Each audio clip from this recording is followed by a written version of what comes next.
really is sort of, he's at peace. He's at peace that his dad is not in his life. And, that's what I hope for all of my kids. And I think they're all getting there. Welcome, everyone. Janelle's last laugh. The collapse of Kody and Robyn's empire on Sister Wives. This wasn't just another reality TV breakup. This was a reckoning broadcast for the world to see. Once the demure, devoted wife, Janelle, Brown emerged as the storm no one saw coming. When Kody knocked on that door expecting polite closure, what he got instead was a wake-up call. And as Robyn clutched the shreds of her curated narrative, TLC quietly hit delete. The once favored wife was edited out, muted, gone from the final cut. But why? And what happens when the women you underestimated are holding every single receipt? Stay tuned, because what you're about to witness isn't a story, it's an uprising. The morning was quiet in Flagstaff. A filtered sun slipped through thin curtains in Janelle's rental. It was still, but something electric hung in the air. Janelle stood barefoot in frayed socks, pouring hot water into her mug. For the first time in years, she wasn't rushing. She wasn't breaking down. She was just still, peaceful, focused. Outside, the production crew set up their cameras. Today was the day. Kody was coming. He had demanded it, said it was urgent, personal, life-altering. But Janelle wasn't here for another apology. She wasn't here for hope. This wasn't a reconciliation. This was a reckoning. Kody gripped the steering wheel as if truth might bleed from it, his face carved with sleepless nights and broken pride. Robyn had begged him the night before, repair things with Janelle, fix what you destroyed. But what was he even fixing? The dream was shattered, the family scattered. He arrived like a man headed into battle. Janelle opened the door, arms folded. Calm, not angry, just, "Done, Kody," she said flatly. He began with a rehearsed tone. "I've been thinking. About us. About rebuilding. I'm sorry." Robyn believes her laughter cut him off. Sharp, crisp, real. Robyn believes. She echoed. "That's your pitch." Even the cameraman paused. "You're here because she sent you. That's your proposal." Kody's face dropped. "You don't have to ridicule me." "Oh, but I do," Janelle said, a tear of ironic joy escaping. "You chose her, gave her the money, the future. And now that it's crumbling, you come crawling back." "I'm not your safety net, Kody." He tried to speak. Nothing came out. Nothing mattered anymore. "You made your favorites. You shut the door on my voice. Now that your kingdom's falling, you want redemption. It's too late." The door closed behind him. Janelle sighed. 10 years worth. Meanwhile, in an LA editing suite, Robyn's final interview played. Mascara streaked, shaky voice. "Never wanted to be the favorite," she sobbed. "I just wanted unity." Melissa, TLC's lead editor, rolled her eyes. How many times is she going to say that? The focus groups hate it. Click delete, an assistant said. It's her clip. Vanished into the archive bin. "This isn't her redemption," Melissa said. "This is Janelle's story now." That night, Janelle sat under the Flagstaff stars. Her phone buzzed. "Mary, he tested me too. Told him to go cry to Robyn. Also, did you laugh in his face?" Iconic. "Christine, we just saw the raw cut." Robyn, scrapped. "It's your show now." Janelle looked up at the skylight. Finally. Meanwhile, Robyn sobbed in a discarded scene never meant to air. "I think Janelle would change her mind if we just tried harder." A voice off camera replied flatly. "She used to. Not for you." Robyn blinked. "Why isn't that in the episode?" She whispered. Silence. Final montage. Janelle and Savannah laughing at a farmer's market. Mary hiking solo through Utah. Christine and Truly filming a cooking video. Kody sitting alone, head in hands on the steps of Robyn's now empty mansion. Robyn watching her own footage vanish as the crew packs away the gear. Tia bathed. In sunlight, laughing, free. Voiceover, a woman can only be silenced so long before she starts laughing at you. And once she laughs, there's no going back. Robyn stares at her phone, says Robyn Brown. I saw the episode. I edited out. Melissa answers calmly. We're shifting to reality, Robyn. Viewers are finished with your version. You're standing by her? No, we're standing by reality. Robyn drops the phone. Alone again, forever. On a Zoom call, Christine grinned. You laughed on camera. I haven't seen anything better all season. Janelle shrugged. Didn't know I was that done until I heard it. Christine's eyes narrowed. I've got the receipts. Loans, funds, screenshots. We go public.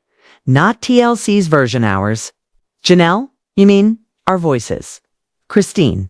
Exactly. They silenced us. We make noise they can't edit. Across town, Kody scrolled TikTok. Janelle's laugh everywhere. Memes, tweets, viral. Christine and Janelle released their own unscripted tell-all. No TLC, no filters, just facts. Christine faced the camera. We stayed silent to protect the family. But silence gave the wrong people power. Janelle followed. Now we're telling the truth. Mary posted a cryptic Instagram story. Some of us stayed quiet because we believed. No more. Boom, their video exploded 6 million views in 5 days. TLC's sponsors panicked. Robyn helplessly watched from the sidelines. Kody couldn't stop hearing that laugh. It haunted him. At TLC headquarters, chaos. Robyn threatened to sue. The network stood firm. We ride with the women, a senior exec declared. They are the story. Then Mary dropped the bomb. Leaked documents. Robyn, the sole heir to the family trust. Janelle and Mary. Erased. Years ago, the fandom erupted. Robyn walked her hallway alone. Walls covered in family portraits that now felt like ghosts. Cut 2. Christine and Janelle standing on fresh soil under a clear sky. Their new show, Our Truth, Our Way. Christine, they called sacrifice sacred. But we lost ourselves. Janelle, they silenced us. This is us unfiltered. All-female crew surrounded them. Streaming release pending. Off-camera voice, trailer hit 8.6 million. Netflix is calling. Christine hugged her daughters. Janelle stood in sunlight. Mary stared into the lens. Robyn clutched her lawsuit. Kody sat alone, replaying the laugh. And Janelle, she wasn't just surviving, she was rising. She told producers, I waited for someone to fight for me. No one did. So now I fight for myself. And fight, she did. But in that courtroom, the masks were off. No more TLC edits. No more scripted smiles. This was raw, and it was brutal. Cameras didn't need to roll because reality was already more dramatic than any season finale. Janelle sat stiff, lips tight, her eyes scanning the room like a woman who'd been preparing for this war long before anyone knew it had even started. She wasn't the same woman who once waited her turn in the rotation. She wasn't the passive participant anymore. She was the storm, and Kody, he looked like a man caught in his own propaganda. No longer the confident patriarch who preached unity. No longer the center of gravity for his wives. The courtroom was not his stage, and the judge not his audience. He looked aged, weathered. Cornered, Robyn clung to his arm, whispering with, eyes darting like a frightened child trying to coach her father out of trouble. Her power had grown from behind-the-scenes whispers. But here, in the cold glare of the law, whispers don't work. They had built an empire on perception, on obedience, on emotional guilt wrapped in religious jargon.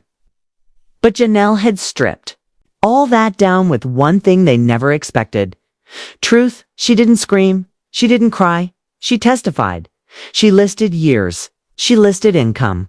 She listed promises broken and accounts manipulated. And as she spoke, it wasn't just money that was being tallied.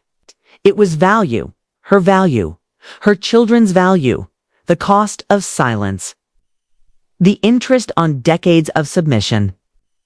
Kody flinched, but not at the numbers. He flinched at her voice, her clarity, her refusal to soften the blow. And Robyn, Shiz sat in silence, lips pursed, her gaze turning cold as Janelle mentioned how her children had received preferential treatment. How? The family's resources had shifted. How equity had eroded in the name of spiritual leadership. What had once been veiled now stood naked under oath. The courtroom air was thick, not with anger, but with the weight of history rewriting itself in real time. And in that silence, a verdict was already forming, not the legal kind, but the emotional kind. The kind that echoes in the eyes of grown children. The kind that reverberates through group chats of ex-wives turned survivors. The kind that doesn't need a judge's gavel to make its impact known. Back in their luxury rental, Kody stared at himself in the mirror, as if trying to summon the man he used to be. But all he saw was a ghost of his own making. A man who believed in control more than connection. A man who called obedience love. A man who mistook fear for loyalty. Robyn paced behind him, ranting about betrayal. About how the sisterhood had failed. About how Janelle had always wanted her own thing, but it was hollow. 'Cause deep down, even Robyn knew. This wasn't betrayal. This was survival. Janelle had spent years pretending the emperor wore robes.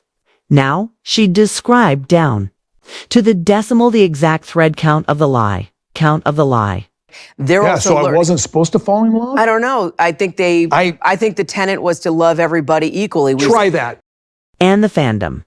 The audience who'd once debated the wives' choices, who gasped at baby announcements and wedding specials. They weren't buying it anymore. Reddit threads lit up. TikToks dissected every courtroom detail. Instagram accounts shifted from Team Kody to Justice for Janelle. Viewers who once pitied Robyn now saw her not as the victim, but the architect. The woman who benefited the most from the fallout, yet cried the hardest when accountability came knocking. In the echo chamber of denial they had built. Only one voice remained. Janelle's calm, steady, final. And when she left the courthouse that day, she didn't look back. She didn't wave. She didn't need to. Because she didn't walk out a queue and walk out a reality TV wife. She walked out free. But what happens to a house when its foundation wasn't built on stone, but on stories? Kody tried to pivot. He issued statements. He filmed solo scenes. He played the victim, blamed editing, even blamed modern feminism. But every word felt like static. Because the truth wasn't just out, it was documented. Court files, bank records, testimony under oath. The image he'd built over 15 seasons couldn't withstand it. Not when Christine had already left. Not when Mary was peeling herself away, finally recognizing the emotional vacancy she'd lived in for years. And now with Janelle Ganot. Just emotionally. But legally, the last facade cracked. Robyn clutched at control, arranging meetings, scripting conversations, even suggesting private mediators. But it was too late. The family text thread had gone quiet. Janelle didn't respond. Christine sent laughing emojis, and Mary. She'd finally stopped apologizing for existing. They weren't wives anymore. They were witnesses, survivors, and maybe someday friends. But what of Kody? He sat in that same chair, hands clenched, blaming the world for the fire he started. He thought polygamy was his kingdom. He forgot that kingdoms fall, especially when built on loyalty extracted through guilt. Especially when the king is the only one who feels entitled to rule, but never to earn respect. It was supposed to be a story about faith, about love, about building something sacred in a world that didn't understand it. But what it became was a tragedy, slow-burning opera, where every act peeled back another layer of illusion. And now, as the lights dimmed on the original cast, only two remain center stage. Kody and Robyn clutching each other, not out of passion, but out of necessity. to survivors clinging to a throne no longer recognized by the kingdom. Robyn sat by the window one morning, her cup untouched. The silence in the house was different now. Not peaceful, not even still. It was the kind of silence that follows a scream, a void. She had everything she said she wanted. The man, the marriage, the spiritual victory, but what she didn't have was the family. Not the big, messy, beautiful tribe she had once cried for. They were gone. Christine radiant in her freedom. Janelle strong and finally seen. Mary, even she, after years of begging for scraps, had walked away from the table. And the children, scattered, guarded, some distant, some defiant. The dream of one big happy home had collapsed like an over-decorated gingerbread house, pretty on the outside, hollow and crumbling on the inside. Meanwhile, in Utah, a very different energy was unfolding. Janelle was laughing again.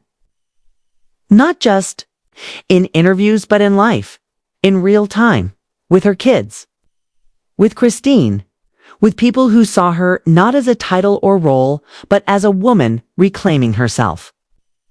She wasn't just surviving, she was living. Her home was modest, but it was hers. And every decision, every wall color, every meal cooked in that kitchen was no longer filtered through the lens of what the family would think. There was no more waiting on porch steps, no more packing up RVs to follow a man who never looked back.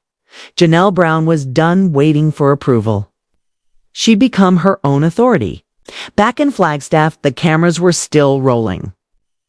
TLC had invested too much to let this empire crumble off screen.